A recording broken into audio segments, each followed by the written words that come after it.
여러분 안녕하세요. 반갑습니다.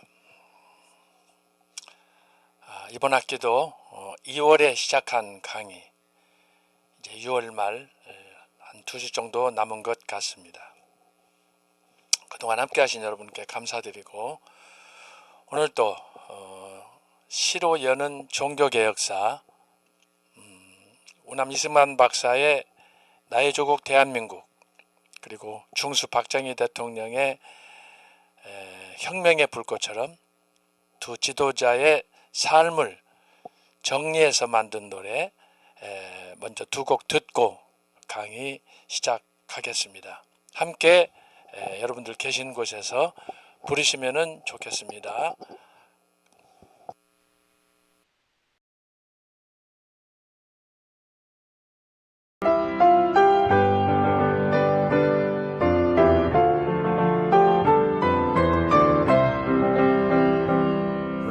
백척한 도민족 운명 어깨 메고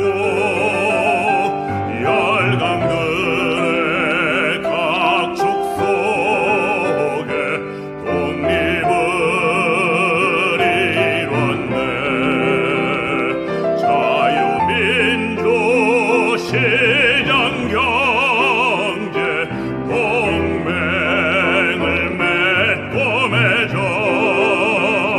튼튼한 국가 안보 평화를 이뤘네.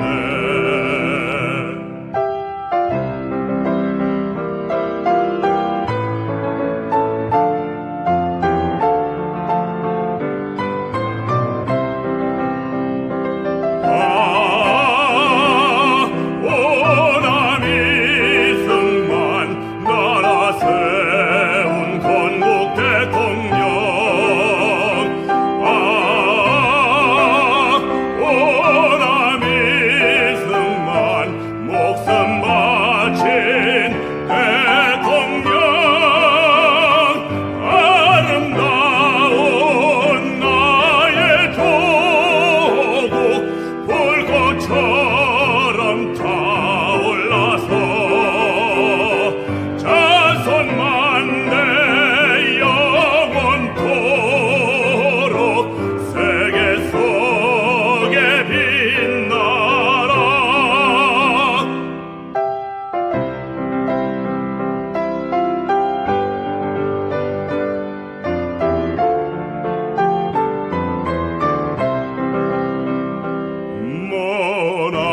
머나먼 이국 땅에 찬란한 태양, 나라 사랑 님의 충정 어이 비할까. 영원 깃든 걸음마다 눈물 어리어도 이 한 몸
땀 흘렸네.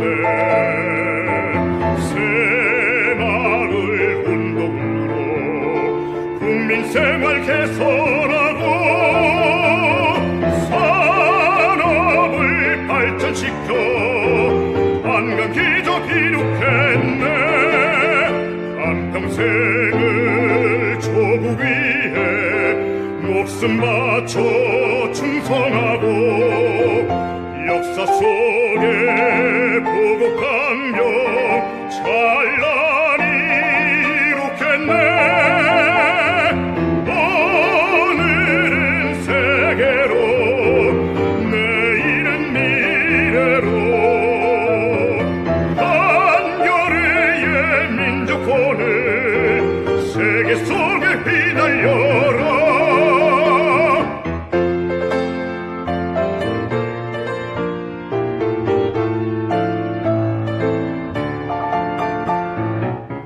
마을마다 도시마다 꿈과 희망 꽃 피우고 서로 돕고 세워주며 선진한국 이루었네.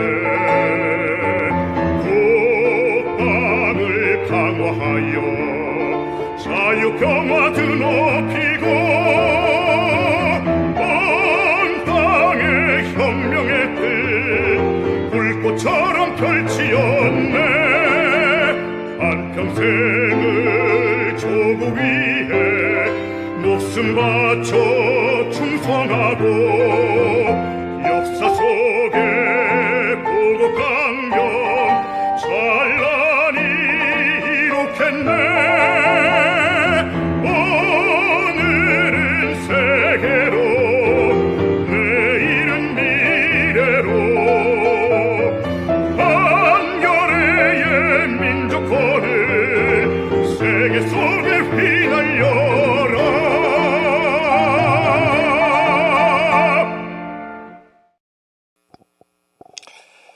예, 노래 들으면서 함께 참여해 주셔서 감사합니다. 자, 이 시간에는 또 6월 3일 지난주 제21대 대통령 선거가 있었습니다. 조기 대선이 있었는데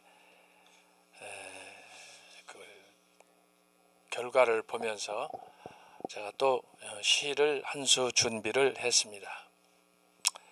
여러분 다들 같은 마음이겠지만 지난 한 주간 화요일 이후 지금 이 시간까지 한 주간 동안 아마 참 고민과 갈등 속에서 보낸 줄 압니다. 도대체 이 대한민국은 어디로 나가야 되나? 왜 이렇게 참 앞이 보이지 않는 깜깜한 터널을 지나고 있는가? 여러분들도 그렇겠지만 저도 같은 마음이었습니다. 그래서 지난 6월 3일 선거 끝나고 또 개표 결과를 보고 또 주말 어제 주일 쉬는 날 없이 계속 이런저런 모임에 참여하고 그런 가운데 오늘 강의를 위해서 또 시 한 수를 준비를 했습니다. 함께 낭송하고 또 강의 시작하도록 하겠습니다. 제목은 대한민국의 나아갈 길입니다. 2025년 6월 3일 제21대 대통령 선거에 붙여 2025년 6월 3일 제21대 대통령 선거 과연 나라를 이끌 지도자는 누구인지 정당별 지지에 따라서 입장이 다르겠지만 격동기 정말 나라를 위한 지도자는 누구인지 하지만 기대와 달리 그 결과는 종중 종북주의자의 온갖 범죄로 점철된 방탄의 달인 찌째명 6월 4일 취임 직후 임명한 내각 수반 국무총리와 국정원장과 비서실장 통합선언에도 불구하고 내란 연루자의 사법 처리와 자기 방탄과 중단 및 국회의 신속한 법안 처리, 문제는 온갖 범죄의 전과에 모두 하나같이 반미운동의 종북론자들. 이제 선거 이후 대한민국의 앞날은 어떻게 될 것인지 편히 잠들 수 없는 시간들. 주여 우리를 불쌍히 여기소서, 우리 인도하소서. 기도하겠습니다. 하나님 아버지 감사합니다. 매일매일 주님께서 우리에게 주시는 시간들이 참 금같은 시간들이지만 지난 화요일에 있었던 6월 3일 제21대 대통령 선거 이후에 저희들의 마음은 실로 무거웠습니다. 어떤 상황에서도 감사하며 주님 앞에 나아가야 되지만 정말 앞이 보이지 않는 탄식 속에 다윗의 시편 23편의 고백이 절로 나왔습니다. 주여 저희들을 언제까지 사망의 음침한 골짜기에 두실런지 하나님 아버지 시간도 간절히 엎드려 기도하오니 주여 아침에 동력 햇살 희망차게 하늘로 오르듯 저희들에게도 속히 모두가 감사하며 모두가 기뻐하는 그날을 허락해 주옵소서. 5천년 역사 속에 지금처럼 번영해 모두가 행복한 이런 시간들을 그 누구도 막지 못하게 하시고 우남 이승만 박사, 중수 박정희 대통령이 이룩하신 건국과 경제, 도약 이 두 축을 차후에 지도자들이 새롭게 할 수 있는, 그리하여 계속해서 번영행위를 갈 수 있는 대한민국이 되도록 인도하여 주옵소서. 저희들이 애쓰고 땀 흘려 노력하고 그동안 주님 앞에 간구한 쏟아부은 모든 에너지들 어떻게 다 계산할 수가 있겠습니까? 자비하신 아버지, 오늘 우리가 직면한 이 현실 앞에서 결코 절망하지 않게 하시고 어떤 상황에서 다시 일어서서 하나님의 그 깊으신 뜻이 어디에 있는지 무엇인지 발견할 수 있도록 주여 도와주옵소서. 무엇보다 한국 교회 지도자들, 목사들, 교수들, 박사들 여전히 사탄의 세력에 중북주의자들에게 사로잡혀 정말 애국인지 신앙인지 뭘지 분별하지 못하는 이런 어리석은 자들을 불쌍히 여겨주시고 아버지 하나님이여 주님이 주시는 이 때에 나라와 민족을 위하여 또 복음 통일을 위하여 우리가 애쓸 수 있도록 도와주옵소서. 엊그제 시작한 청교도 신학원 제5기 강의도 이제 막바지에 이르렀습니다. 특별히 한 학기 동안 주님께서 종교 개혁사를 통해서 여기까지 인도하신 것 감사합니다. 마지막 2주 남은 시간 동안 저희들이 집중하게 하시고 부족한 종 또 듣는 우리 학우들 어디에 있든지 주님의 은총 아래 늘 감사하며 살 수 있도록 도와주옵소서. 이 시간도 강의를 시작하겠사오니 주님이 저희와 함께 하시고 비록 짧은 시간이지만 강의를 통하여 주님의 은혜를 함께 나누는 하나님의 역사에 감동하고 또 하나님께 더욱 헌신을 다짐하는 결단의 시간이 되도록 인도해 주옵소서. 시정을 주님께 의탁하오며 이 모든 말씀을 예수님의 이름으로 기도하옵나이다. 아멘.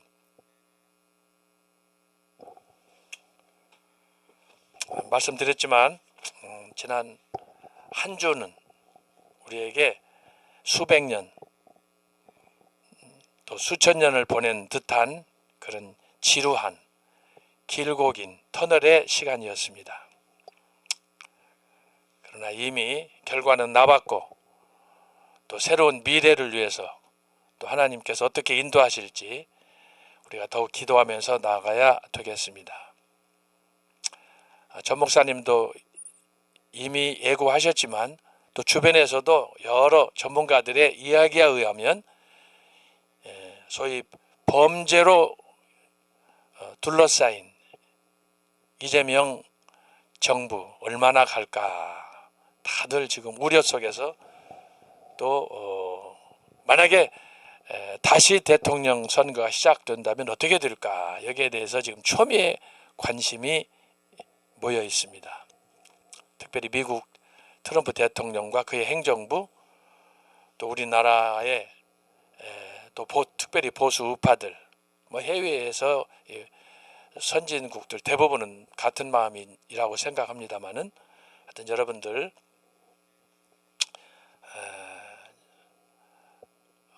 여기에는 하나님의 깊으신 뜻이 있겠다, 저는 개인적으로 생각하며 기도하고 있습니다. 결코 실망하지 않고 다시 굳게 일어설 수 있는, 그리하여 정광훈 목사님이 진행하시는 광화문의 1000만 우리 애국운동, 결국 이게 옳았다는 것을 결과가 증명해 주는 거예요. 우리 광화문의 애국 세력 1000만인 지표가 아니면 대한민국은 이미 거덜나도 한두 번 거덜났겠습니까? 여러분들, 그래서 지난 주말에는 약식으로 광화문에서 했습니다만, 물론 이제 검찰청이나 또 경복궁이나 몇몇 지역에서 산발적으로 하기는 했습니다만, 여러분, 문제는 애국에는 광화문이 중심이고, 광화문 없이는 결국 이 나라를 지킬 수 없다는 것이 그동안 증명이 됐기 때문에 적어도 우리는 그걸 기억하고 적극적으로 동참해야 되겠습니다. 자, 오늘은 지난 시간에 말씀드린 대로 제세례파와 급진 종교 개혁 운동, 여기에 대해서 우리가 살펴보려고 합니다. 특별히 지난주에 우리가 살폈던 것은 과연 개혁신앙이란 뭐냐, 개혁신앙이란 뭐냐, 그래서 제가 그걸 설명을 해드렸습니다. 개혁신학 혹은 종교개혁신학, 보수신학, 칼빈신학, 이건 아무나 사용하는 용어가 아닙니다. 그래서 제가 지난주에 그 계보를 간략하게 설명을 드렸습니다.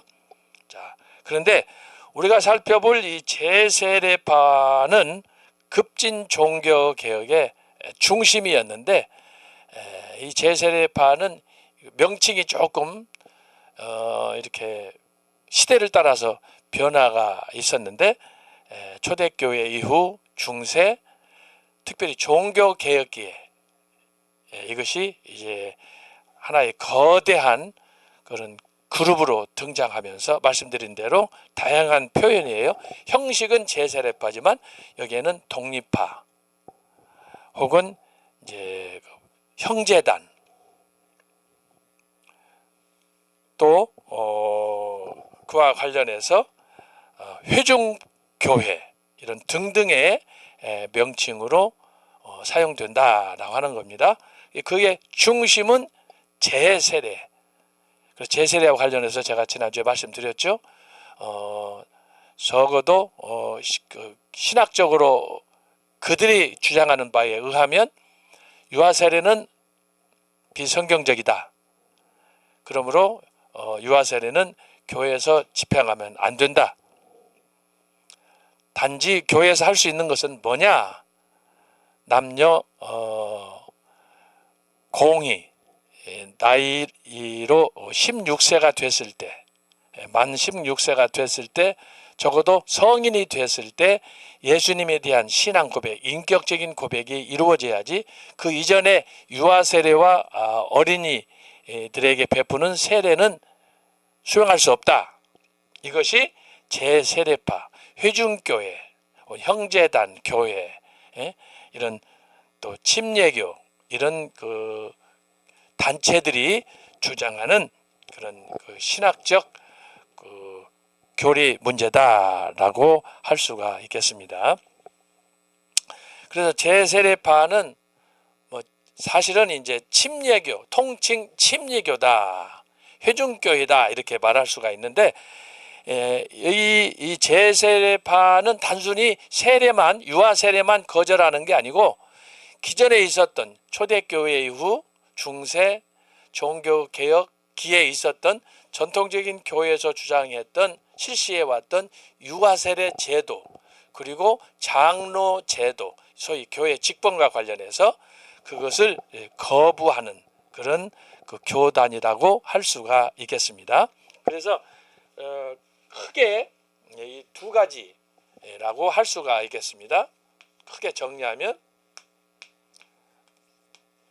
하나는 유아세례, 그 다음에 하나는 소위 직제로서 장로제 및 노회, 총회 제도, 이것을 거절하는 거예요. 그래서 이제 아까 말씀드렸듯이 침례교와 회중교회, 이것은 왜 회중교회냐? 이게 다 필요가 없는 거예요. 장로제나 노회나 총회나. 그래서 자기들이 그 모인 교회별로, A교회, B교회, C교회, 그 교회별로 자기들이 우리가 일종의 장로교회에서 하고 있는 재직회 같은 모든 성도들, 여기 장로는 당회가 있어서 장로들만 참석하잖아요.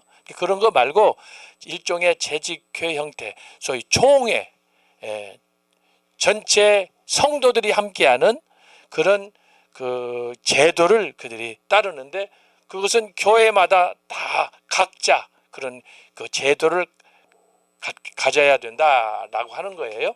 그런데 이제 그런 회중 중심의 교회를 할지라도 그들이 단체로 모이면 또 그들에게 지도자가 필요한 거예요. 이제 그런 그 좀 역설이 그 내부에 존재하게 되었습니다. 그리고 이제 제가 나중에 말씀드리겠지만 이 회중교회나 혹은 형제들의 교회나 이런 교회 문제가 뭐냐 그러면, 교회 내에 분규가 발생했을 때, 소위 사고, 성도들 안에, 집사들 안에, 교회 성도들 안에 내부에서 어떤 문제가 발생했을 때, 요즘 한국 교회에 이런 문제가 엄청나게 비일비재하잖아요. 과연 그런 문제가 발생했을 때 독자적으로 그 문제를 해결할 수 있느냐? 거의 없어요. 그래서 이제 장로교 같은 경우에는 당회가 있고, 당회에서 해결 못할 때 노예로 가고, 노예에서 해결 못하는 것이 총회로 가고, 상회 기관들이 있어서 이것을 이제 그 법적으로 정리를 해줍니다만은, 회중교회나 혹은 이제 형제들의 교회나 이런 교회에서는 상회 위 기관이 없기 때문에 굉장히 어려움을 겪게 되는데, 결국은 그들이 이 문제를 해결하기 위해서 자기들 대표들끼리 모여서 이걸 처리하다 보니까 결국은 이걸 부정했는데 자기들도 이 모임을 할 수밖에 없는 그런 상황이 됐다라고 하는 것입니다. 세 번째는 뭐냐? 이제 교회와 국가예요. 교회와 국가의 문제예요.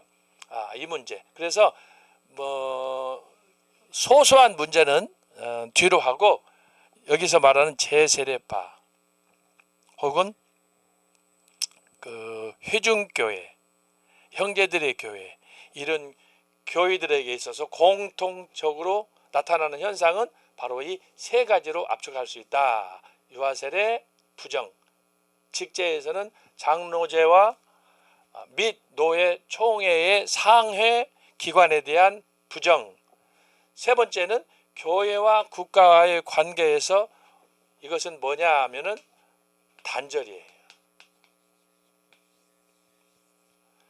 그동안 이제 교회가 국가의 성직자가 정치에 참여해야 되느냐 말해야 되느냐 하는 논쟁들이 수년 동안 있어 왔고, 특별히 정광훈 목사님께서 그 부분에 대해서 미국의 사례, 청교도들의 사례를 듣고 그런 그 학문적 근거를 통해서 왜 우리나라는 그러면 이렇게 유독 교회가 국가에 성직자가 정치 참여하는 일에게 부정적이냐라고 하는 것에 대해서 굉장히 강조를 하셨는데, 그 부분에 상당 부분이 바로 이런 침례교, 회중교회, 형제들의 교회, 이런 그 전통들이 섞여 있고, 거기에 플러스 알파로 일제가 교회를 소위 탄압하기 위한 방편으로, 교회를 핍박하고 제재하기 위한 방편으로 교회는, 성직자는 정치하면 안 된다라고 하는 것을 강조하고 했는데, 이것이 이제 신학교에서 사실은 이 부분에 대해서 그렇게 총신대학교만 해도 그렇게 이런 부분에 대해서 강의를 많이 안 해요. 기껏 한다고 해봐야 이제 그 정치라는 과목이 있어요. 정치, 교회 정치. 이건 이제 실천 신학 쪽에서 다루는 한 과목이 있는데, 교회 정치. 이제 이 부분을 다룰 때 정치에는 여러 가지가 있어요. 예를 들면은 교황 정치, 감독 정치,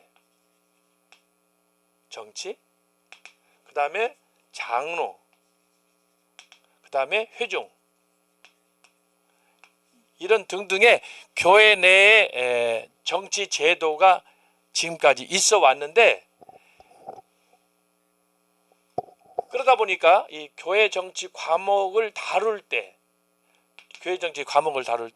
교회와 국가와의 관계는 어떠해야 되느냐, 이 부분을 다루면서 교황 정치를 다루고 감독 정치를 다루고 장로, 회중 뭐 이렇게 다루면서, 핵심은 교회와 국가와의 관계에 대해서 여기서 이야기를 하는 거예요.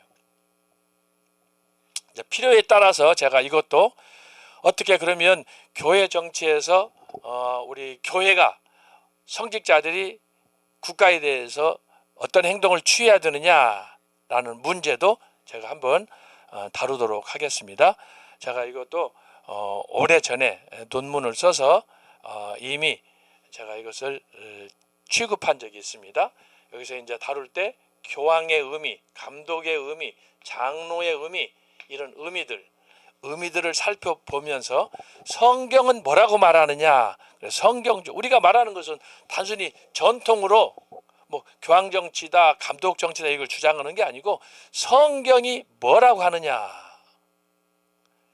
성경적 해석으로 교황을 다루고 감독을 다루고 장로, 이걸 다뤄야 되는 거예요. 그런데 이제 안타까운 것은 여러분도 아시겠지만, 우리가 소속한 교단에 따라서, 그 교단에 따라서 성경을 해석하는 방식이 또 다르단 말이에요. 그러다 보니까 신학적인 해석이 결국은 충돌하게 되는 거예요. 그래서 제가 참고로 말씀드립니다만은, 제가 나중에 이 교회와 정치, 성경적 교회 정치 원리란 뭔가, 이 제목으로 제가 한번 또 필요하다면 강의도 하겠습니다. 제가 이미 이거 다 제가 논문으로 강의했던 그런 주제이기 때문에 제가 한번 여러분한테, 오늘 이 제세례파와 급진 종교개혁자들이 이것을 주장하기 때문에 이 부분에 대해서 유아세례, 그 다음에 직제에서는 장로제도, 세 번째는 교회와 국가의 단절, 이것을 주장한다라고 하는 거예요.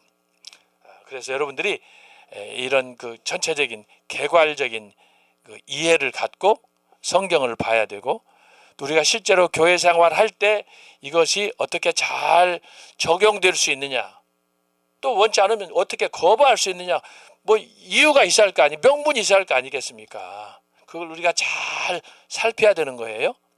그래서 장로교인이라고 해서 장로교를 강조할 수 없고, 또 감리교라고 해서 감리교를 강조할 수 없는 거고, 제가 드리는 말씀은 성경적으로 이걸 살펴보는 거예요.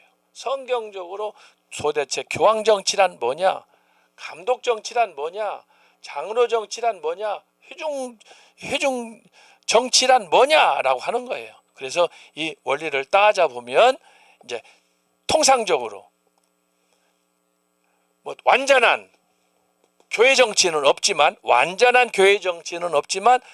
그러나 가장 성경에 가까운 성경적인 정치는 있다라고 하는 거예요. 그것이 중요한 거예요. 제가 칼빈을 얘기할 때도 말씀드렸습니다만 존 칼빈 하면 종교개혁 이후 지금까지 500년 동안 기독교 역사를 주도한 그의 대표작인 기독교 강요가 교과서다 그랬어요. 그런데 기독교 강요 그거 하나면 다 되느냐? 그렇지 않아요. 거기에도 칼빈 개인의 생각이 많이 들어갔기 때문에 우리가 지난주 살펴본 것처럼 칼빈도 많은 사람들을 죽이고 또 피해도 입히고 했던 세르베투스 같은 사람 제가 말씀했잖아요. 제네바에서 아주 절친이었지만 칼빈의 애종론에 맞서서 칼빈을 힘들게 하고 비난하고 그러니까 결국은 그가 법정에 서서 그가 처형당했단 말이죠. 원치 않게 그런 일들이 발생했어요. 그렇기 때문에 우리가 이제 그런 걸 보면서 정말 원칙을 세워야 되는데 그 원칙, 대원칙이 뭐냐 그러면 성경이다. 그래서 제가 성경과 관련해서는 여러 번 강조해서 수십 번 강조했어요. 너무 지나치다 할 정도로 제가 강조했잖아요. 그래서 성경의 영광과 계시에 대해서 특별 강좌로 그것도 하고 혹시나 교회에서나 신학교에서나 우리가 신앙생활 개인적으로 할 때도 성경에 대한 그 권위, 성경을 내가 어떤 관점에서 바라보느냐, 어떤 관점에서 믿고 실천하느냐, 그거에 우리의 신앙은 좌우된다라고 하는 것을 제가 말씀드렸잖아요. 그래서 지난주에는 제가 성경과 관련해서 문서설, 성경을 반쪽만 믿지 않는 게 아니라 거의 사실상 부정하는 거예요. 문서설 자체가 성경 자체를 이렇게 부정하고 그러나 전통적인 신앙을 믿는 그런 교단이나 교파에서는 성경을 하나님 말씀으로 믿지 않으면 신앙생활 할 이유가 없다. 그래서 혹 교단은 달라도 일부 신학적인 기초 이런 유아세례나 이런 것들이 다를지라도 대명제는 성경은 하나님의 말씀이다. 거기서부터 우리의 이 신앙이 시작되어야 되는 거예요. 그런데 그 성경을 놓고 해석할 때 바로 각자의 소속 교단에 따라서 성경의 해석이 달라진다라고 하는 거예요. 그래서 이 부분에 대해서 우리가 어떻게 할 수가 없어요. 교황 정치하면은 로마 가톨릭을 얘기하는 거잖아요. 거기는 교황이 신이야, 신. 근데 그들은 성경을 갖다가 자기들 마음대로 요즘 말하면 이재명식으로 막 자기식으로 갖다 붙여가지고 교황 정치는 성경에 기초한다 이렇게 나오는 거예요. 어떻게 해야 돼요? 거기에 대해서 우리가 할 말이 없어요. 그래서 성경을 이야기할 때 성경을 어떻게 보는가, 어떻게 해석하는가, 그래서 신학적 해석이 필요한 거예요. 그러다 보니까 교황 정치는 이건 너무 뻥친다. 성경의 해석을 너무 과도하게 무리하게 오버한다. 감독 정치는 교황 정치 사촌간이에요. 명칭만 다르지 사실상 같은 제도예요. 이건 천주교라고 하면은 감독 정치는 영국 교회를 이야기하는 거예요. 영국의 소위 성공회를 이야기하는 거예요. 명칭만 달라요. 그와 또 사촌간이 뭐냐? 감리교예요. 그래서 이 감독 정치라는 자체가 그래서 크게 보면 교황 가톨릭에서 성공회에서 감리교로 발전하는 거예요. 그리고 이제 여기 장로나 회중교회는 그들과는 완전히 다른 제도가 장로제도, 회중교회 회중제도예요. 그래서 오늘은 제가 이걸 강의하려고 하는 게 아니니까 일단은 제세례파와 급진 종교개혁을 다루는 그 과정에서 제세례파는 바로 그 회중교회, 형제들의 교회, 이런 그 명칭만 다른 그런 단체와 동일하게 바로 이 세 가지가 크게 기존 교회와 비교할 때 다르다라고 하는 거예요. 그래서 유아세례, 직제교회. 유아세례와 관련해서는 제가 지난주에 조금 설명을 드렸어요. 유아 세례의 그 기초는 구약에서는 할례 제도, 신약에서는 유아 세례, 이것이 개성이 됐다.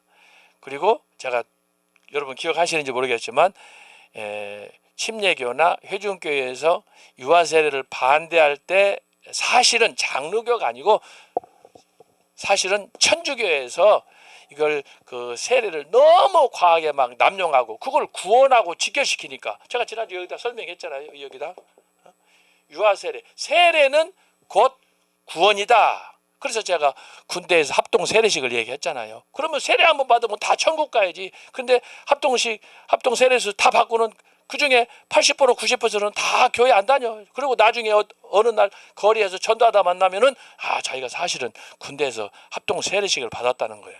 이런 얘기. 저도 수많은 사람 그렇게 접해봤어요.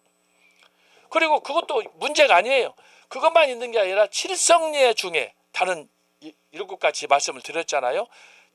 천주교에서는 세례나 칠성례 그것들은 곧 구원하고 직결된다.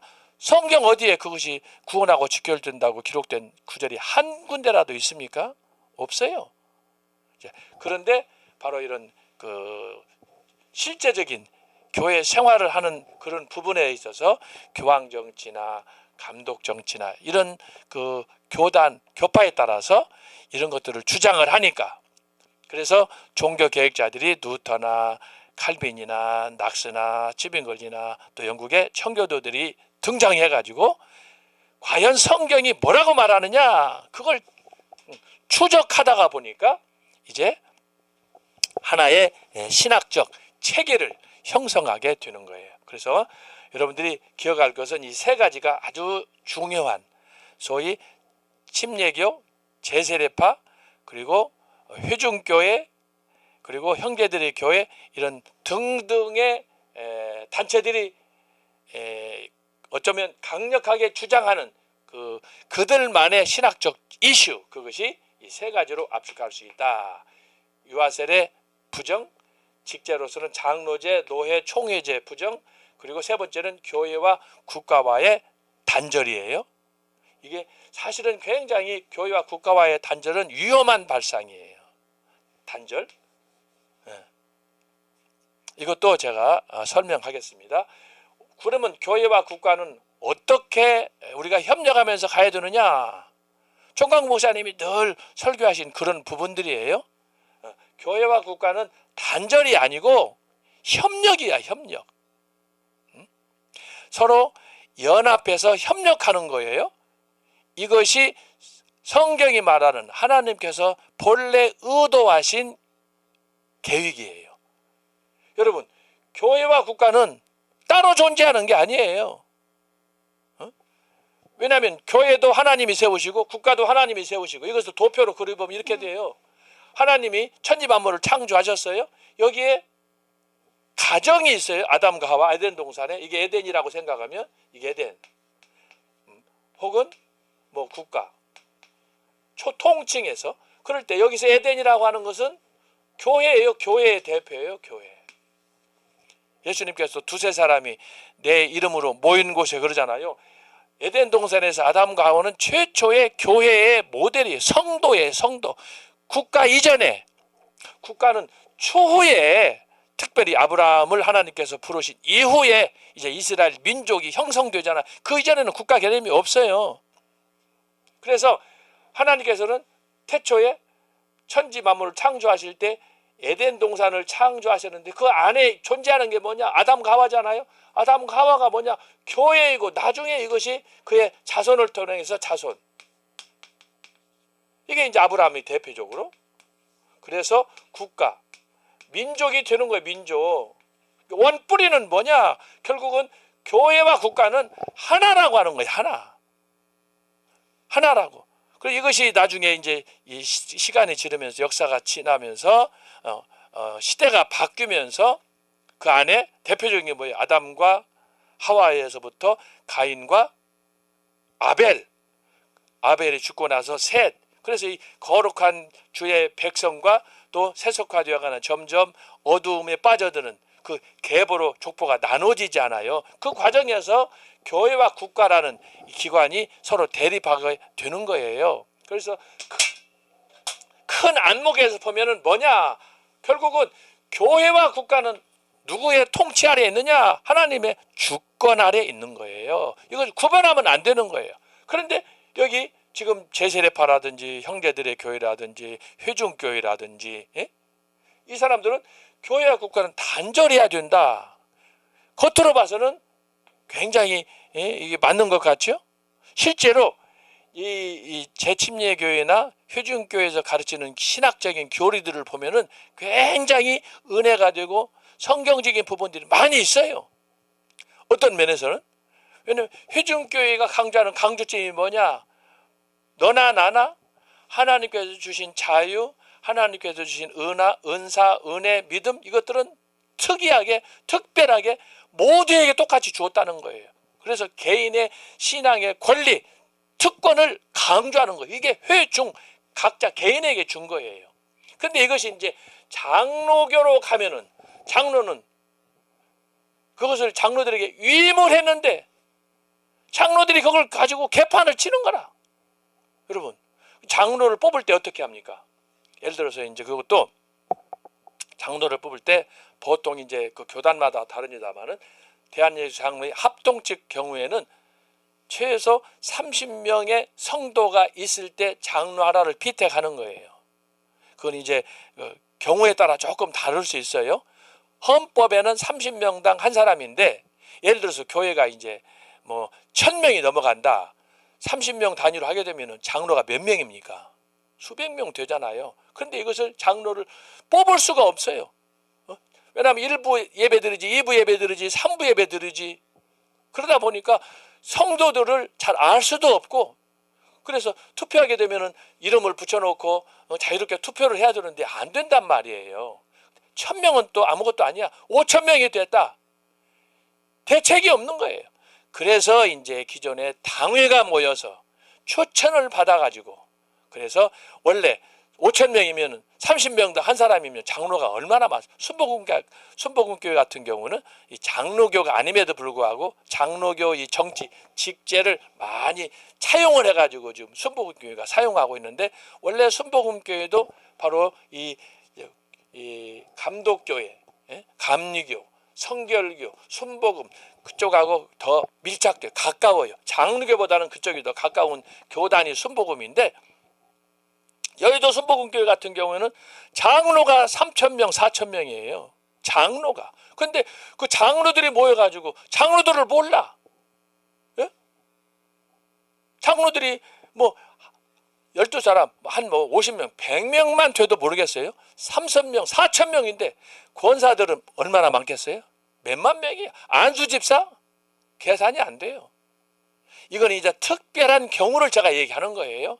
그러다 보니까 적어도 1000명 넘어가고 5000명 넘어가는 그 교회 형편에 따라 다를 수 있지만 그 교회에 따라서는 당회에서 천거를 받아가지고 심사해가지고 서류를 하든지 뭐 이런 거 인적 조사를 해가지고 당회원으로 장로로 피택을 해요. 그게 서울 시내에 있는 전국에 있는 대형 교회들이 하는 방식이에요.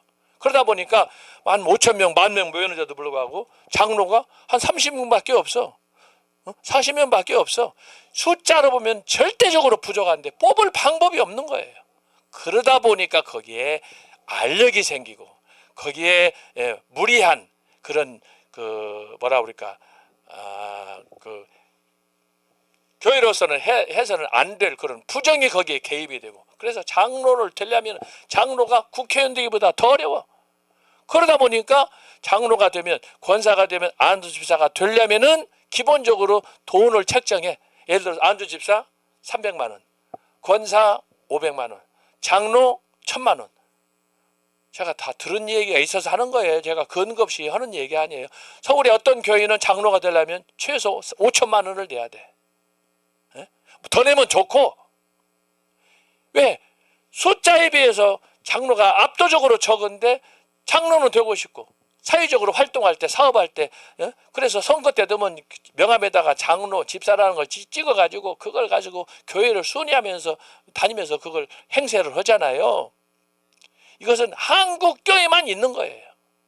하여튼 한국 교회가 열정은 세계 톱인데 그런 면에서 이런 부작용들을 보면은 정말 한국 교회는 미래가 없어요. 안 보이는 거예요. 예? 명함에다가 무슨 교회 장로 해가지고 쫙 파는데 그 사람들 보면 사기꾼이 한둘이 아니야. 예? 심지어 목사들도 마찬가지야. 명함 빠가지고 저한테 가끔씩 보면 명함에다 자기 경력을 썼는데 명함이 글자가 앞뒤로 차가지고 읽을 수가 없어. 거기에 보면 그냥 온갖 거 다 들어가.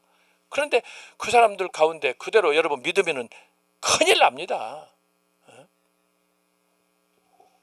이런 것들이 있다 이 말이에요. 그래서 중요한 건 뭐냐 그러면 교회와 국가는 침례교나 형제들의 교회나 회중교회나 이런 교회들이 주장하는 것처럼 교회와 국가는 자 이것을 도표로 그리면 자 교회 국가 이게 가운데가 38선이 있는 거예요. 단절. 이거 굉장히 위험한 거예요. 위험한 거예요. 그러면 이들이 왜 이걸 강조하느냐? 교회와 국가를 분리를 시키는데 단절 분리예요. 분리를 시키는데 이들이 교회와 국가를 분리할 때 또 중요한 건 뭐냐? 교회도 지상에 있는 교회가 많지만 교회라고 해서 다 교회가 아니다라고 하는 거예요. 그게 문제라는 거예요. 교회가 이렇게 국가 분리가 되지만 그러면 이 교회가 이렇게 교단들이 많은데 교회가 얼마나 많습니까? 단순히 감리교 장로님 말고 얼마나 크고 많은 그런 다양한 교단들이 많이 있냐고요. 근데 여기서는 뭐냐? 그 교회들을 다 인정하지 않는 거예요. 그리고 이들은 뭐냐? 자기들이 속한 제침례교, 회중교회 여기에 속한 교회만 진짜 교회라고 하는 거예요. 그러니까 우리 같이 예를 들면 감리교다, 장로교다 그러면은 교회가 아닌 거예요. 이거 굉장히 위험한 발상이라니까요. 그래서 이 사람들은 자기들이 소속한 교회를 뭐라고 그러냐? 교회, church, in the churches야. 교회들 가운데 교회야. 네? 알았어요? 이것을 자기들이 만든 용어로는 믿는 자들의 교회, 믿는 자들의 교회야. 혹은 성도야, 성도. 이게 지금 여기서 오늘 강의하려고 하는 제침례교 그리고 회중교회가 가르치는 그들의 교리예요. 여러분 이들의 관점에서 보면 우리 장로교 다른 교단 믿는 사람들은 교회가 아니에요. 성도가 아니에요. 그러면 문제가 뭐냐? 자기들이 교회와 국가를 분리를 시키고 자기들이 소속한 교회 유아세례 거부하고 장로제도 거부하고 교회와 국가 분리를 주장하는 이들이 자기들만의 소규모로 공동체를 모이는데 그렇게 해서 모인 교회 자기들의 교회를 가리켜서 믿는 자들의 교회다 성도라 하는데 결국은 어떻게 교회 역사가 어떻게 이걸 교훈을 가르쳐 주냐?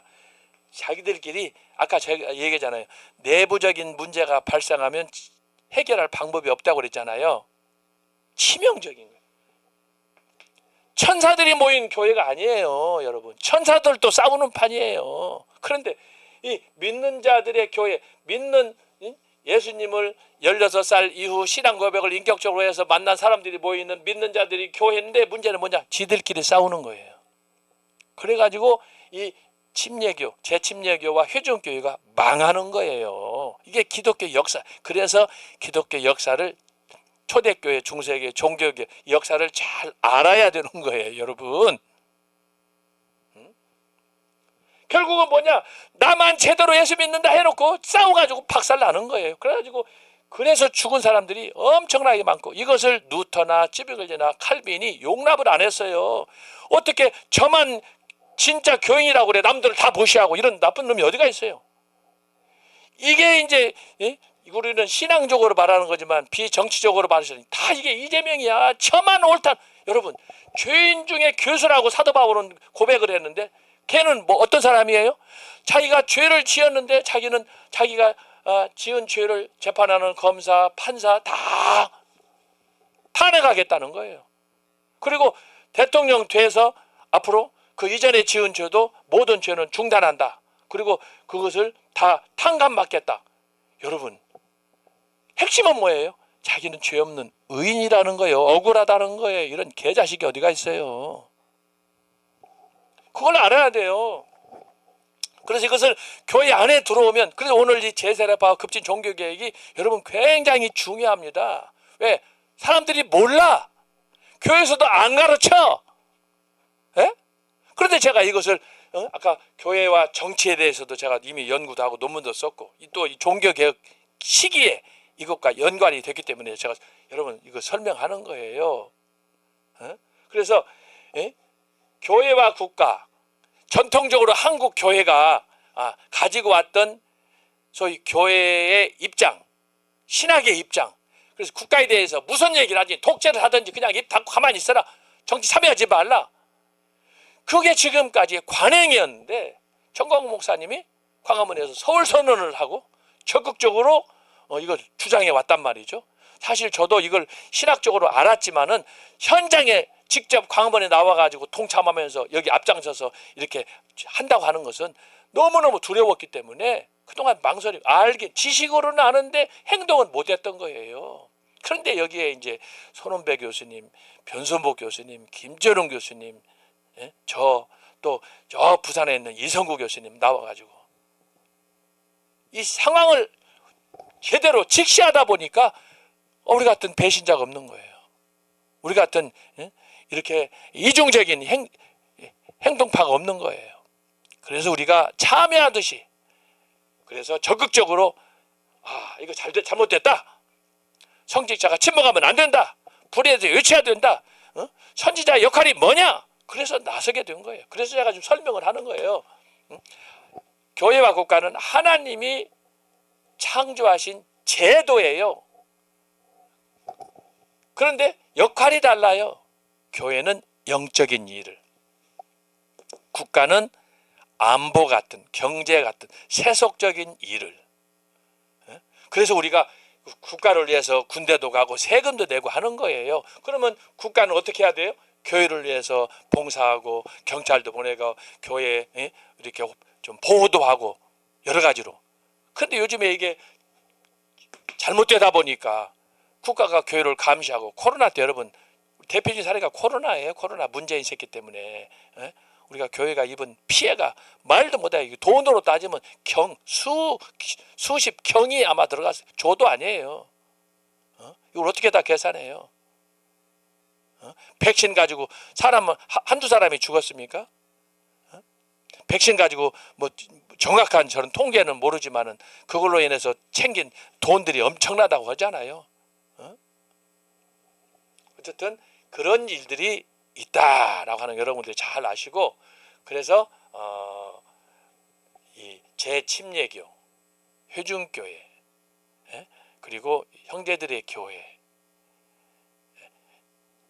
최근에 이제 일산 같은 데에 신사도 운동, 이건 굉장히 이단적인 그런 교회들인데 다 이것과 간접적으로 연루가 돼 있어요.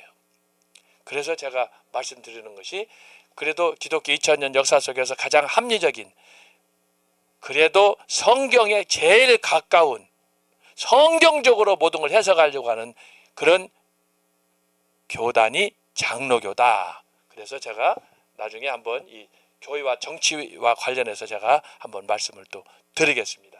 자, 그래서 여러분이 이걸 기억하셔서 결국은 이 재침례교, 회중교회가 자기들은 믿는 자들의 교회, 교회 안의 교회, 성경적으로 말하면 바리새인과 같은 사람들이에요. 예수님께서 바리새인들을 회칠한 무덤이라고 그랬잖아요.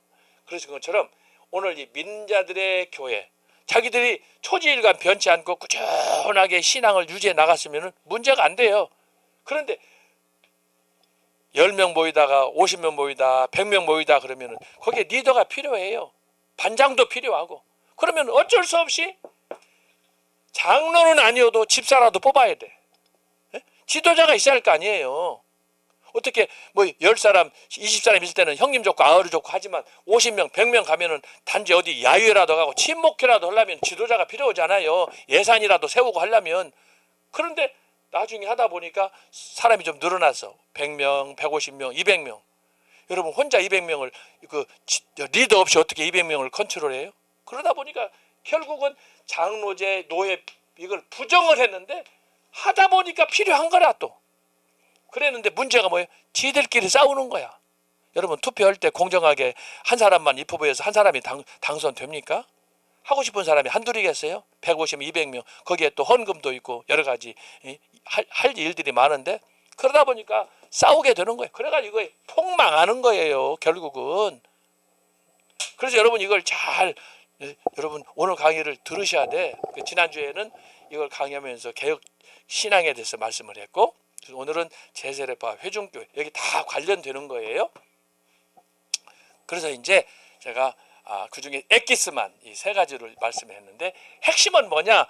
하나님의 창조물이 교회와 국가다. 하나의 공동체다 이거예요. 그런데 하나의 공동체인데 교회는 그것을 힘써 지키지만 국가들은 각자의 나라에 따라서 지도자의 왕에 따라서 이것이 달라지기 때문에 그래서 공산주의는 하나님을 대적하고 또 민주국가라고 하지만 그 국가의 통치자들이 신앙에 따라서 어떤 입장을 갖느냐에 따라서 하나님을 예배하느냐 하나님을 경배하느냐 신앙적으로 하느냐 이런 문제가 발생하는 거예요. 그 단적인 예가 미국 아닙니까? 바이든하고 트럼프. 바이든은 가톨릭, 트럼프는 장로교. 그러다 보니까 이 신학적인 차이로 인해서 일부 사람이기 때문에 극단적인 그런 자기 모습이 나타나기도 하지만 중심은 하나님 말씀대로 나는 양성 남자 여자 외에는 다른 성은 인정하지 않는다. 이거 굉장히 이게 강력한 발언이에요. 응? 세상에 중성 여자가 남자 되고 남자가 여자 되고 하는 군대 미국만 해도 이게 레즈비안들이 소위 호모들이 엄청나게 많다는 거 아니에요? 미국에 군대 내에서도. 그러니까 트럼프가 되자마자 뭐라고 그랬어요? 나는 인정하지 않아. 다 나가라. 그 하나만 봐도 바로 이 신학적인 성경적인 입장이 트럼프의 그 정책을 통해서 나타났다라고 하는 걸 보는 거예요. 뭐 사람이기 때문에 그에게도 얼마나 많은 약점이 많아요. 그래서 지금 미국에서도 막 LA에서도 지금 폭동이 일어나고 그러잖아요. 어쨌든 뭐 그런 거는 이제 트럼프가 어떻게 지혜롭게 잘 해결 나가겠지만 뭐 경찰들을 막 동원하고 지금 미국이 LA가 특별히 난리가 아닙니다. 이런 부분에 대해서 이렇게 정책을 펴다 보니까 자 그래서 여러분 참고하셔서 오늘 제세례파와 급진 종교개혁 자 이런 그 이해 속에서 우리가 살펴보도록 하겠습니다. 지난주에 우리가 어디까지 살펴봤느냐 2페이지 2번의 두 번째 줄 개혁적 신앙을 살펴보다가 우리가 설명하고 중단을 했습니다. 자,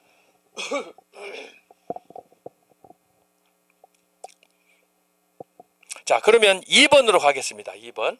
자, 2페이지 2번. 제세례파의 의미와 역사적인 발전.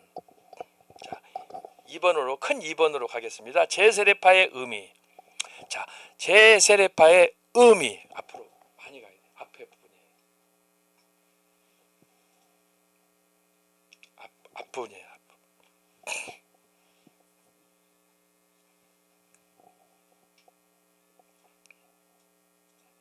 네, 그 서론 다음에 2번.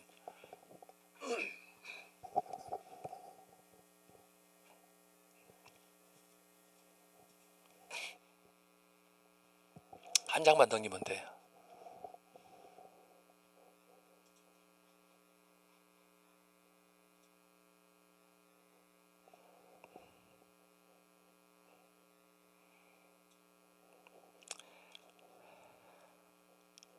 자, 제세례파의 의미와 역사적인 발전.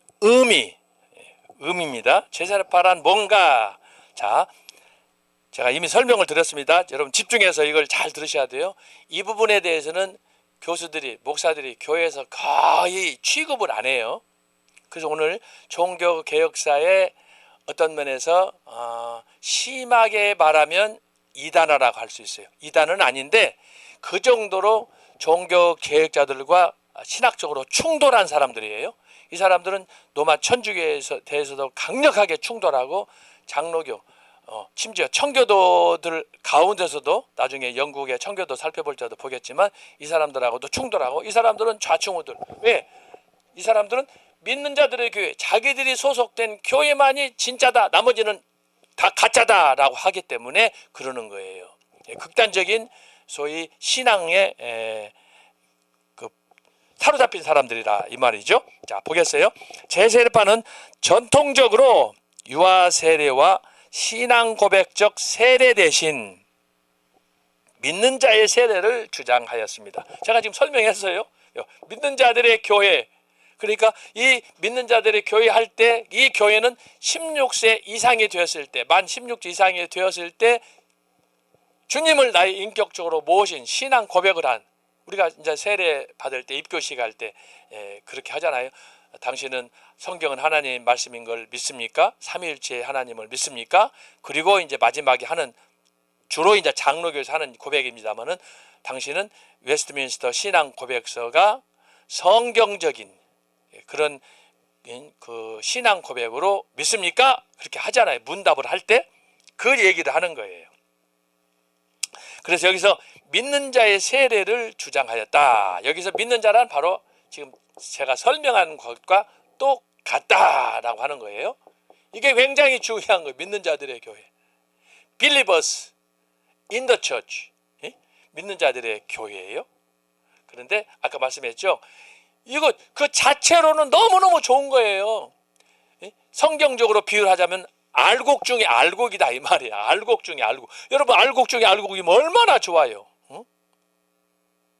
그런데 문제는 뭐냐? 자기들끼리 싸우고 분열하고 이렇게 하다가, 아까 제가 얘기했잖아요. 스스로 패망을 부른 이 교회가 바로 회중교회예요. 재침례교회가 되는 거예요. 그래서 이 극단, 나만 옳다, 나만, 우리만 강조했던 이 교단의 정체성 때문에 이 교단이 망하는 거예요. 망하는 거예요. 그래서 제가 이것을 정리하는 거예요. 제세례파는 뭐냐? 믿는 자들의 세례를 주장하였다. 그들에 의하면 참된 교회는 성찬에 함께 참여하여 그리스도의 몸으로 연합된 세례받고 중생한 그리스도인의 지역 회중들로 구성이 됩니다. 뿐만 아니라 교회의 유일한 무기를 출교로 규정하고 어떤 육체의 방종도 허용하지 않았습니다. 자, 이 부분은 이제 믿는 자들의 교회라고 했을 때 이 사람들이 강조하는 거 뭐냐? 성결, 거룩, 이것을 강조하기 때문에, 뭐 여기에 이제 다른 말도 있죠. 경건, 뭐 이런 등등, 이런 부분들에 대해서 굉장히 강조하기 때문에, 그러다 보니까 이제 그 다른 교회와 다른 단체와 다른 자기들의 어떤 정체성을 강조하려고 하는 거예요. 이런 부분에 대해서 중심으로 봤을 때는 너무너무 좋죠. 성결하고 거룩하고 경건하고 하나님을 사랑하려 하는 마음. 그런데 그러면 자기들만 그러고 다른 교회는, 다른 성도들은 안 그러냐? 다 똑같아요. 믿음이 적어서, 의지가 약해서 이걸 못 따라갈 뿐이지 다 똑같은 거예요. 이 사람들한테 한마디로 말하면 뭐냐? 사도 바울이 말한 것처럼 믿음에 연약한 자, 믿음이 연약한 자. 예를 들면 이제 제사를 드리고 났을 때 제사상에 있는 떡이나 과일이나 있잖아요. 그럴 때 사도 바울 같은 경우에는 믿음의 분량에 따라서 먹을 수도 있다. 그러나 이것이 안 될 때는 먹지 마라. 자율적으로 이걸 허용을 하잖아요. 본인이 결정할 수 있도록. 그래서 여러분들이 개인적으로 이것을 잘 보고 무조건 금기시하고 타부시하면 안 되는 거예요. 성경 말씀에 뭐라고 사도 바울이 진심을 얘기하는가, 그것을 제목해서 봐야 돼요. 핵심은 뭐냐? 믿음이 연약한 자가 실족할 것 같으면 먹지 마라. 아무리 장로고 목사고 할지라도. 그래서 그때 나를 위해서는 말고 형제를 위해서. 그래서 교회에서는 아까 말한 것처럼 연합이 중요한 거. 연합이 중요한 거. 연합. 이게 다른 말로 하면은 교회는 공동체야. 공동체. 이 공동체의 표본이 뭐냐? 교회야. 교회. 교회는 곧 하나님의 나라. 그래서 여러분, 성경이 가르치는 하나님의 나라의 핵심을 이루는 뭐냐? 연합이에요. 독불장구 되면 안 되는 거야. 근데 여기서는 지금 회중교회는 제세례파는 독립, 자꾸 자기들만 옳은 것처럼 의로운 것처럼 하고 튀잖아요. 그러면 위험한 거예요. 그래서 결국 쫄딱 망했다니까. 그래서 이 사람들에게 필요한 건 뭐냐? 형제에게 사랑을 베풀고 관용을 베풀면서 포용하는 정신이 필요한 거예요. 여러분 신앙생활하면 다 저와 여러분처럼 신앙이 성숙한 사람만 있습니까? 아무리 어떤 사람 어떤 경우에는 아무리 권면하고 어머니 말씀으로 이렇게 어머니 마음으로 가르치고 해도 안 되는 자식이 있어요. 그러면 어떻게 버릴 거예요? 아니잖아요. 어머니 마음이라고 속이 썩어가면서 이것이 우리 교회 사랑을 통해서 목회를 통해서 여러분 신학교에서도 마찬가지야. 신학교는요 목회자가 되겠다고 헌신하고 온 사람들이잖아요. 그런데 신학교 안에도 개차반들이 많아요. 와가지고 컨닝하면 안 되잖아요. 컨닝을 밥 먹듯이 해. 그러면서 이제 한 번은 어떤 학생이 저한테 와서 그래. 교수님 나는 컨닝 안 하면 졸업 못 한다는 거야. 근데 평소에는 사람이 성실하고 참 착하고 사랑도 많고 그래 열심히야. 그런데 시험만 보면은 시험 들어 안 되는 거야. 이 은사가 안 되는 거야. 집중력이 떨어지고. 그럴 때는 어떻게 합니까? 개인적으로 제가 불러다가 따로 시험을 보라고 그러고 이해를 해주고 그렇다고 해서 그 사람을 예약 좀 주겠어요? 예약 좀 주겠어요? 그냥 겨우 학점 통과해서 패스해서 졸업은 할 수 있도록 제가 그렇게 몇 사람들을 졸업을 시켰는데 나중에 연락이 와요. 어떤 사람은 그렇게 공부했는데 또 대학원까지 간 사람도 있어요. 그래 막 제가 어떤 면에서는 100% 잘했다고는 못해요. 그러나 나는 그 상황을 참고해서 그 학생의 상황을 그러면 영원히 졸업 못해. 예? 그러니까 이제 너무너무 안타까운 마음에 또 주님을 위해서 헌신하고 또 선교사라고 간다네 그런 사람들이. 그럼 어떻게 합니까? 내가 그 앞길을 막으면 되겠어요. 어떻게든지 도와서 협력해가지고 하나님의 역사를 함께 이루어야 가야 되는데 그게 공동체 정신 아닙니까? 그래서 제가 어떤 사람은 군대에서 육군 대령으로 제대를 하고 학교 왔는데 야간으로 오는 거예요. 어떤 사람은 막 강원도에서 오는 거예요. 그 일주일에 한 번, 두 번 강의 들으려고 열심히 하는데 사정을 하는 거야. 왔다 갔다 하면 정신없고 지치고 피곤해가지고 공부가 안 된다는 거예요. 근데도 공부를 하고 싶다는 거예요. 그래서 군 선교도 해야 되고 해외 선교도 나이 들면 나가고 막 그런 얘기를 하느니 그 얘기 들으면 나는 못 가잖아요. 교수해야 되니까. 그럴 때 나는 그런 생각했어요. 하나님이 주신 은사는 그 사람하고 나하고 다르다. 그렇다고 해서 내 생각대로 막 칼 자르듯이 두부 자르듯이 차차차 하면 되냐 말이죠. 예수님께서 예수님 수준으로 하자면은 바디메오를 왜 만나? 왜 중풍병자를 왜 만나? 왜 소경을 만나요? 예수님은 하늘 보좌를 버리고 내려와서 우리와 같이 죄 없이 우리와 같이 똑같이 죄인이 돼서 십자가에서 죄인 아닌데 죄인으로 죽었는데 그런 걸 생각하면서 저는 이제 그런 생각을 하는 거예요. 내가 할 수 있는 최소한의 일이 뭐냐? 나 같은 허물 많은 사람이 없을 텐데. 그런데 저는 이제 목회가 주로 학교에서는 교수로서는 이제 학생들을 잘 가르치고 교육하고 하는 거니까 때때로 학생들이 말을 들으면 채찍을 가야 되잖아요. 그러다 보니까 제가 이제 지난 얘기지만 그런 일들을 경험을 했어요. 그래서 물론 공부 잘해서 예약 좀 받고 교수님 말 듣고 레포트 잘 내고 그런 사람이 있지만 여러분 우리 청교도 신학은 어떤지 모르겠어요. 한번 따라서 합시다. 할렐루야 할렐루야. 여러분한테 지금 벌써 시험 기간이 다가오는데 벌써부터 고민이 되잖아요. 근데 시험 말고 레포트를 내라 뭐 이렇게 해놓으면 여러분들 지금 잠 못 잘 사람 한둘이 아니에요. 내가 잘 알아요. 벌써 광화문에 엊그전에도 갔더니 교수님 청교도 지금 이번 5학기 차인데요. 아이고 시험이 어떻게 돼요? 시험 쉽게 내세요. 막 별별 사람 다 있어요. 그러나 걱정하지 마세요, 여러분. 우리 청교도 신학원 교수님처럼 사랑과 자비와 긍휼이 많은 교수님들은 세상에 없어요. 그러니까 여러분들 졸업 못하진 않을 테니까 여러분 열심히 공부해 노력하고 우리가 수고하면은 교수님들이 그걸 다 알아요. 네. 그러니까 여러분들이 그렇게 하시고, 그래서 중요한 게 뭐냐면은 하나님께서 이 땅에 교회를 주신 많은 이유가 있지만 교회를 주신 건 구원, 생명, 복음 전파 여러 가지가 있잖아요. 그런데 그 중에 핵심이 뭐냐? 교회는 연합이야. 형제와 형제가 서로 용납해주고 포용해주고. 그렇지 않으면 저와 여러분 어떻게 교회생활을 할 수 있어요? 안 돼요. 그래서 예수님의 십자가 자체, 갈보리 언덕에서 2000년 전에 보여준 십자가 자체가 우리에게 뭘 보여주느냐? 많은 걸 보여줘. 고난을 통해서 죄용서도 긍휼도 이런 걸 많이 보여주지만 그 중심에 연합이 있어요. 죽음으로 하나님 우리 사이에 깨어진 관계를 통합시키잖아요. 십자가가 연합이에요, 여러분.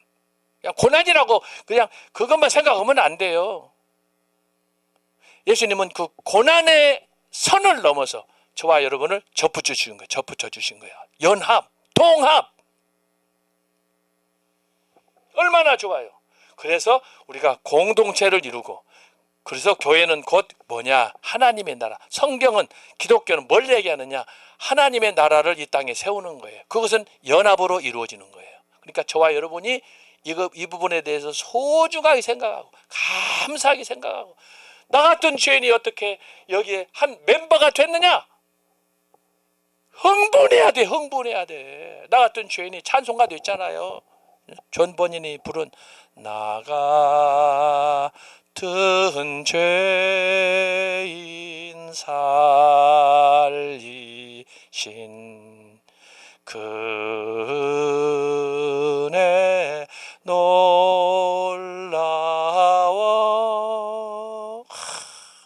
여러분 그걸 생각해야 돼. 그래서 오늘 여러분 하나님이 이 땅에 세우신 이 교회의 존재 목적, 그래서 나만 잘났다, 나만 은혜 받겠다 그런 생각을 가지면 안 돼요. 자꾸 예수님께서도 제자들한테 뭐라고 그랬어요? 제자들의 선지자의 대강령이 뭐예요? 대접을 받고자 하면 먼저 대접하라는 거예요. 대접하라는 거예요, 여러분.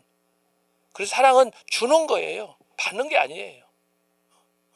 연합, 내가 먼저 자신을 비워서 낮은 자리에 처하는 거예요. 그래서 나보다 형제를 낮게 여기는 거예요. 낮게 세워주는 거예요. 이게 기독교의 정신이고 이게 성경의 정신이에요. 이게 이제 청교도의 정신이야.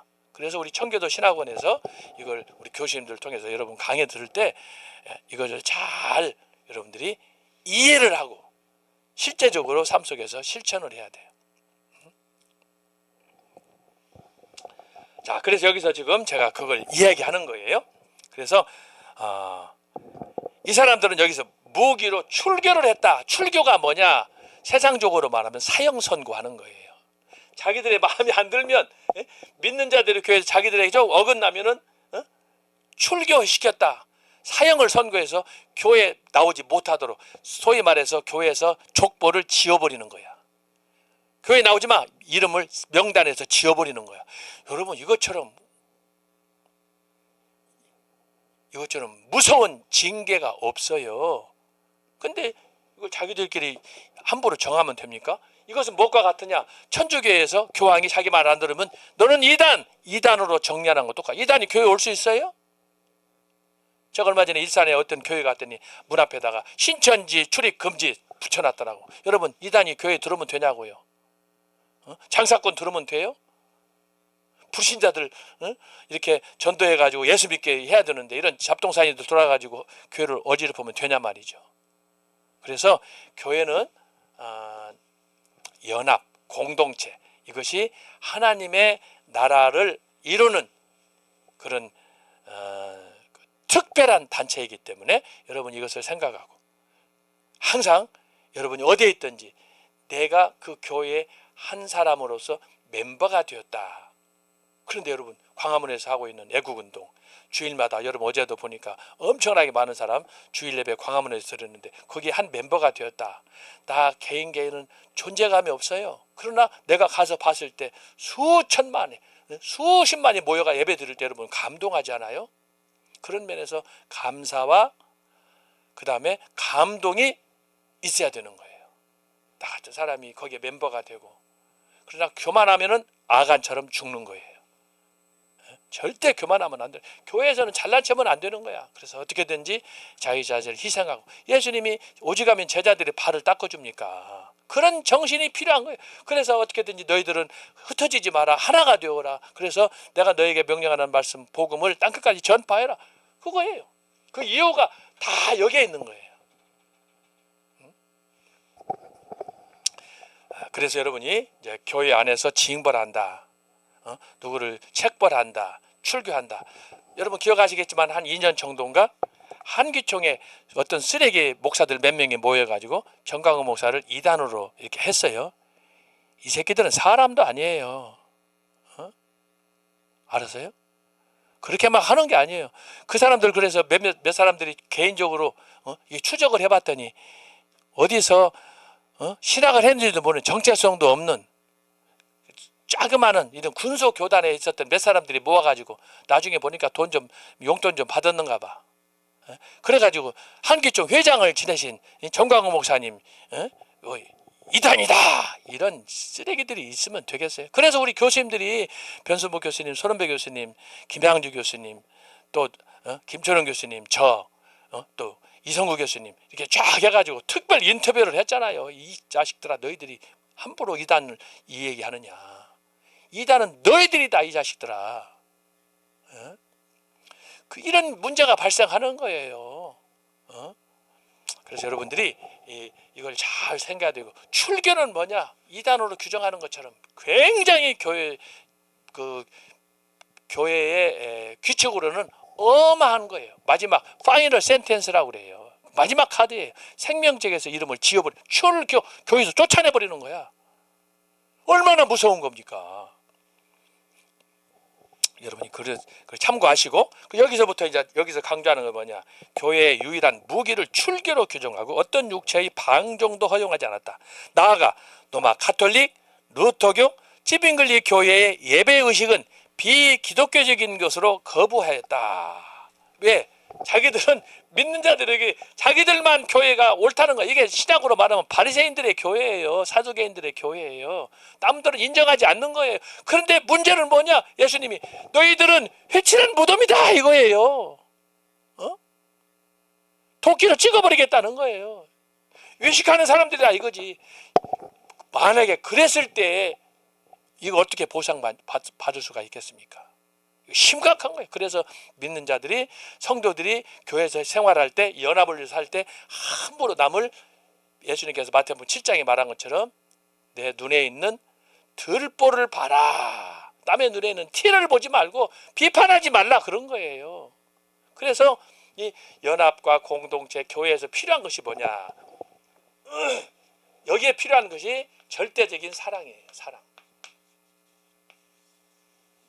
이것이 십자가의 사랑, 자기를 죽이는 사랑. 십자가는 자기를 죽이는 사랑 아니에요. 자기를 죽여서 하나님을 사랑하고 자기를 죽여서 죄인을 사랑해서 하나로 묶는, 그래서 십자가는 신비한 크로스예요. 예? 신비한 생명나무야. 생명나무. 에덴 동산의 생명나무예요. 이런 비밀이 여기 담겨져 있어요. 특히 그 이후 소신이라는 사람이 있는데, 소신이는 시몬스처럼 혼란 중에 있던 반삼위일체 교리를 자신의 판단에 따라 통일된 제도로 체계화하였습니다. 이건 이제 종교개혁 이후에 기존에 있었던 종교 지도자들의 사상에 맞서서 등장한 굉장히 위험한 이단적인 요소가 있는 그런 사람들을 할 수가 있어요. 그리고 여기 보니까 반삼위일체 교리, 반삼위일체가 뭐예요? 삼위일체를 부정하는 거예요. 이 삼위일체를 부정한 교리들은 대부분 보면 이단들이에요. 이걸 부정해야 자기들이 하나님이 되니까. 그런데 이 당시에도 소신이나 시몬수처럼 그런 사람도 있었고, 또한 제세례파들은 개신교 종교개혁이 시작된 직후 기독교의 본래 의미를 회복하기 위해 성경으로 돌아갈 필요성을 견지하는 것이 참된 개혁의 중요한 열쇠라고 느꼈습니다. 맞아요. 제가 그러잖아요. 이 사람들이 하는 얘기가 다 틀린 게 아니고 이들 중에 믿는 자들의 교회 너무너무 좋은 말이에요. 여기서도 지금 얘기하는 거예요. 참된 교회 개혁이 뭐냐? 성경으로 돌아가자. 그래서 이들은 성결, 거룩, 경건에 힘썼는데 문제는 뭐냐?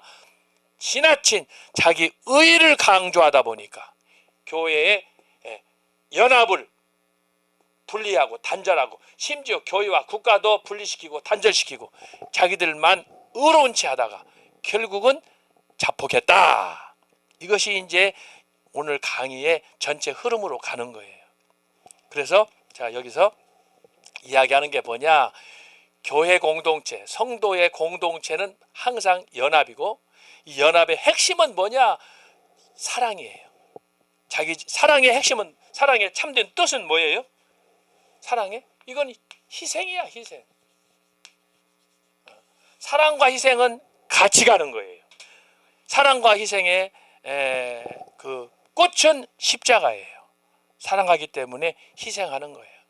그래서 사랑은 희생으로 꽃을 피우는 거예요. 저는 언젠가 이것을 시로 표현했어요.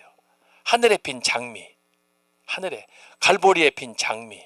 여러분, 장미가 뭐예요? 샤론의 꽃이에요. 예수님. 자, 그래서 여러분이 이것을 기억할 수 있기를 바랍니다. 자, 그러면 이들은 루터가 말한 그 다음 줄, 오직 성경의 원리를 수용했으나, 잘 여러분 집중해야 돼요. 루터의 오직 성경의 원리를 수용했으나, 성경을 기본적으로 믿는다라고 하는 건 좋아요. 루터를 비롯한 다른 종교 개혁자들의 신학이 16세기 기독교 신앙과 생활에 바람직하지 않은 것으로 간주했다. 자, 성경은 믿는데 신학은 거부하는 거예요. 특별히 종교 개혁자들이 주장했던 신학, 아까 말한 여기 제가 3가지 적었어요. 유아세례, 직제, 교회와 국가의 연합을 이것을 부정했다 라고 하는 거예요. 이것을 이제 조금 더 확대하면, 제가 여기서는 신학적으로 이걸 정리했지만 이걸 조금 더 확대하면, 자, 종교개혁의 4대 기둥 제가 말씀했잖아요, 지난주에. 오직 성경, 제가 지난주에 말씀드렸잖아요. 그 다음에 오직 교회, 제가 말씀드렸잖아요. 이것들을 얘기하는 거예요. 자, 이런 큰 맥락 속에서 자 들어가서 봤더니 참된 교회의 모델은 뭐냐? 성경 하나님 말씀 바르게 선포하고 성례를 칠성례가 아니라 세례와 성찬을 바르게 실시하고, 그 다음에 징계, 정치, 징벌, 이것을 잘 제대로 성경에 따라서 해야 된다라고 했는데 이것들을 이 사람들은 부정하는 거예요. 자, 그래서 어떻게 보면 이것을 신학적으로 잘 우리가 이해가 되지 않으면 이게 무슨 소리야 라고 할 수 있어요. 오해가 생길 수 있어요. 그래서 제가 이걸 여러분한테 미리 말씀을 드린 거예요. 그래서 여러분이 이걸 잘 정리할 수 있기를 바랍니다. 성경은 이걸 다 가르쳐요. 아까 말씀한 것처럼 특별히 문제가 되는, 한국에 오늘 문제가 되는 게 교회와 국가와의 관계. 근데 성경은 국가도 통치해. 하나님이 교회만, 이스라엘만 다스리는 게 아니고 하나님은 애굽을 다스려요. 페르시아를 다스려요. 노마를 다스려요. 하나님이 왜? 하나님은 통치자, 주권자이기 때문에. 그래서 교회만, 자기들이 선민 이스라엘만 선택하는 게 아니라 이스라엘이 타락했을 때는 그들을 징벌해. 심지어 이방 나라를 사용해서 그들을 징벌해 채찍으로 쓴다 이 말이죠. 그래서 여러분 성경을 볼 때 이런 부분에 대해서 예리한 통찰력이 필요한 거예요. 단순히 지식으로 교회와 성경, 교회와 국가는 이런 관계다 이론적으로 알면 안 되고 이것을 성경 창세기부터 계시록까지 읽을 때 그걸 여러분들이 염두에 두면서 성경을 쫙 읽어 나가야 돼. 그런 면에서 제가 지난주에도 말씀했지만 정광훈 목사님의 성경 66권을 기초로 한 주제 500가지, 이건 대단한 거예요. 대단한 거예요. 지난주 어제만 해도 광화문에서 사도 바울의 영적 주소에 대해서 했잖아요. 여러분, 내가 그 설교를 한두 번 들은 줄 알아요? 내가 정 목사님의 말씀표 설교 그거 요약집 그거 읽다가 지금 재판을 해야 되는데 재판을 위해서 준비한 내용들이 거기에 다 들어가 있어요.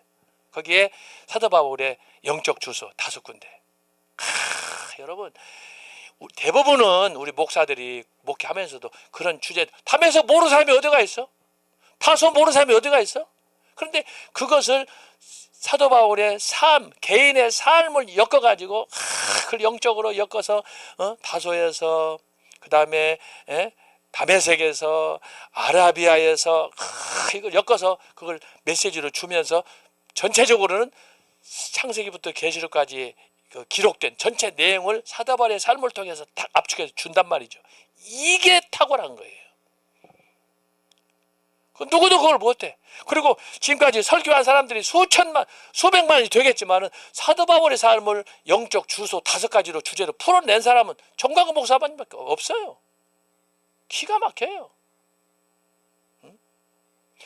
그 영적 주소가 5가지인데 그 시대별로 그 주소를 따라서 정광훈 목사님이 본 사도 바울의 인생이란 얼마나 극명하게 또 이것이 대조되고 갈라지는지 몰라요. 결정적인 건 다메섹 아닙니까? 다메섹으로도 다 되는 거 아니야. 아라비아에 가서 훈련을 받아야 돼. 좋은 스승을 만나야 돼. 멘토를 만나야 돼. 그래서 완전히 그가 사명자로 스스로 독립해서 일어서는 거 아닙니까? 대단한 거예요.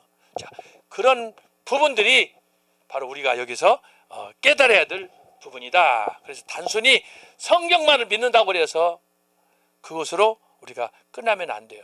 성경을 이것을 설교할 때 신학적으로 고백하고 할 때 어떻게 성경을 믿고 어떻게 신앙생활을 해야 되는가, 그런 부분들에 대한 연구를 하다 보니까 오늘 이런 부분이 나오는 거예요.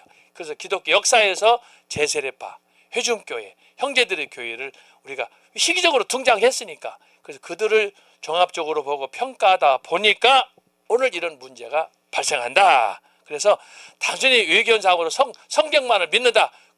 여러분, 이단들 보세요. 신천지가 주로 하고 있는 게 다 성경 믿는다고 하는 거 아니에요? 그런데 왜곡시켜가지고 성경을 믿는 거예요. 아주 삐뚤어져가지고. 그러면은 신천지는 그렇지만 여기 제세례파 같은 회중교회 같은 사람들도 다 성경을 믿어. 그러나 그것을 극단적으로 이걸 강조해 나가기 때문에 위험하고, 그래서 결국은 자폭했다고 제가 그러잖아요. 그래서 여러분이 신앙생활 하면서 혹시라도 나에게 이런 극단적인 부분이 없는가, 너무 체험을 강조하고 환상을 체험하고 막 이런 것들을 너무 추구하지 않는가, 말씀을 통해서 우리가 다시 평가를 받아야 되는 거예요. 그래야 온전한 성도로 모나지 않게 연합에 힘쓸 수가 있는 거예요. 응? 여러분, 미운 오리 새끼 이 얘기 알잖아요. 항상 그런 식으로 튀면 안 되는 거예요. 연합해서, 연합하려면 자기가 사랑이 뭔지 희생을 할 줄 알아야 돼. 그게 성경이 가르치는 기독교 정신이다 라고 하는 거예요. 10분 쉬었다가 커피 한잔하고 우리 다시 만나도록 하겠습니다.